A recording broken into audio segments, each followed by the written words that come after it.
Hello, my name is Joni Lipao, and I'm a research coordinator from INTREPID. I'm sharing this video with you because we have either interviewed you or your relative as part of a research study on psychosis. Or maybe you're just curious about our research and want to learn more about our findings. This research program is called INTREPID 2, which stands for International Research Program on Psychosis in Diverse Settings. What is INTREPID?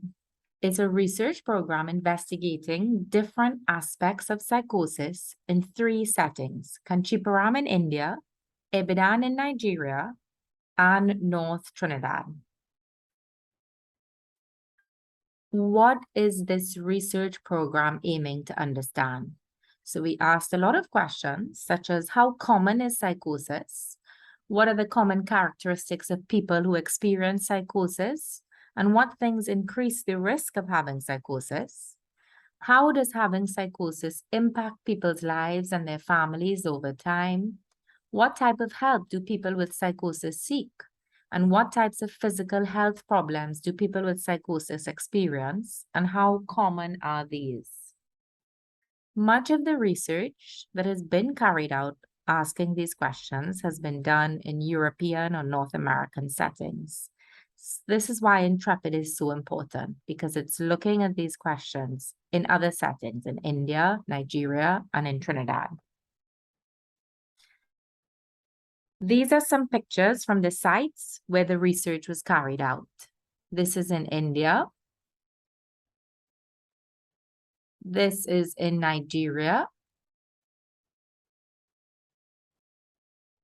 And of course, as many of you would be able to recognize from these pictures, this is in Trinidad.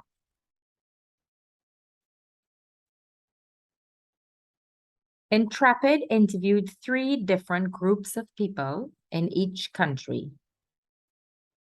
Cases, which are people with untreated psychosis. And what we mean when we say untreated psychosis is people who are experiencing psychotic symptoms, but seeking treatment or help by going to the clinic or the hospital for the first time. We also interviewed controls, which are people who are similar to cases, as in around the same age and the same sex and from around the same neighborhood, but who do not have psychosis. And we also interviewed relatives, which were family members or caregivers of the cases. It was over 200 cases we interviewed in each site, as well as over 200 controls and a large number of relatives as well. So quite a lot of data that we collected. What was the data that we collected? So what did we ask about? So we asked about symptoms, the types of symptoms they may have experienced, so like hallucinations or delusions, depressive symptoms. We asked about function, so how well are they functioning socially, at work, with family, employment, that sort of thing. Physical health. We also did blood work, inclusive with physical health. Treatment and other help. Where did you go to seek help? What kind of help did you seek? Did you take medication? Family care and support, trauma, so traumatic events that may have occurred during childhood or during adult life, and then substance use, so alcohol or cannabis use and these sort of things. So lots of different things that we looked at. We collected the first rounds of data at baseline in 2018 over a 2-year period. And then for each person, we checked back with them in about 2 years to collect follow-up data. So what are some of the findings from baseline or from that initial rounds of data collection we did? So the first finding of significance was when we looked at how many people with untreated psychosis we identified. So how many people that had psychosis, so the rate of psychosis in each setting. So taking age and sex into account, there were around 3 times more people with untreated psychosis in Trinidad compared with the setting in India and the setting in Nigeria. That means that the rate of psychosis here was 3 times higher than the rates in India and Nigeria that we saw.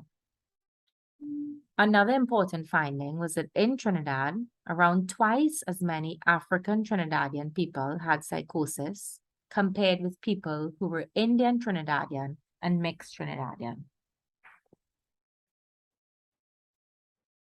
We also looked at how long it took persons to seek help in each setting.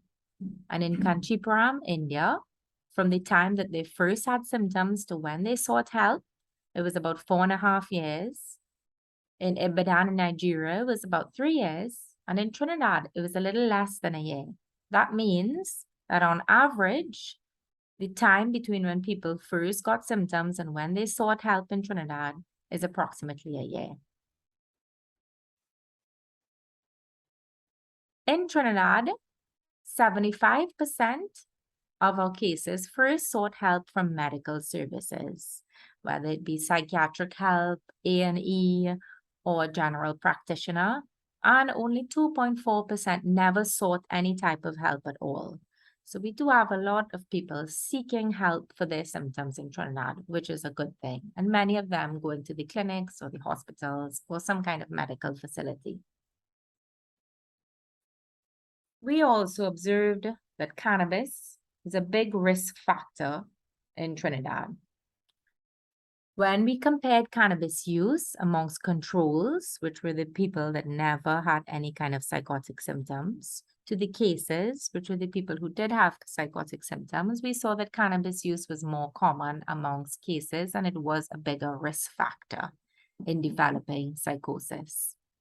Cannabis use was also a lot more common in Trinidad compared to the sites in India and in Nigeria. Overall, in Trinidad, more people had psychosis, and the average age at which symptoms started was lower compared to the other 2 sites. So now we want to hear your thoughts about what else we could do with the data we have. Who do you think we should share these findings with? Government officials, medical doctors, psychiatrists, psychologists, families, general public, people with psychosis. Considering the findings that we just shared, what changes should be made to policies, to health services or social services? We mentioned earlier that we collected information on different areas, such as symptoms, function, physical health, treatment, family care, trauma, substance use. What information do you think we should be using in our analyses? We want to also hear your thoughts about the next stage of INTREPID. What are the remaining gaps in our understanding or knowledge that we need to address? What do you think we should do in the next stage of the project? What types of things should we be doing? Collecting more data on other areas, working on the development of services or interventions? What can we do to bring about change? And if we are to have interventions, what type of interventions? What work can have a positive impact on the lives of people with psychosis and their families? We would like to hear from you on your thoughts about this. Thank you very much.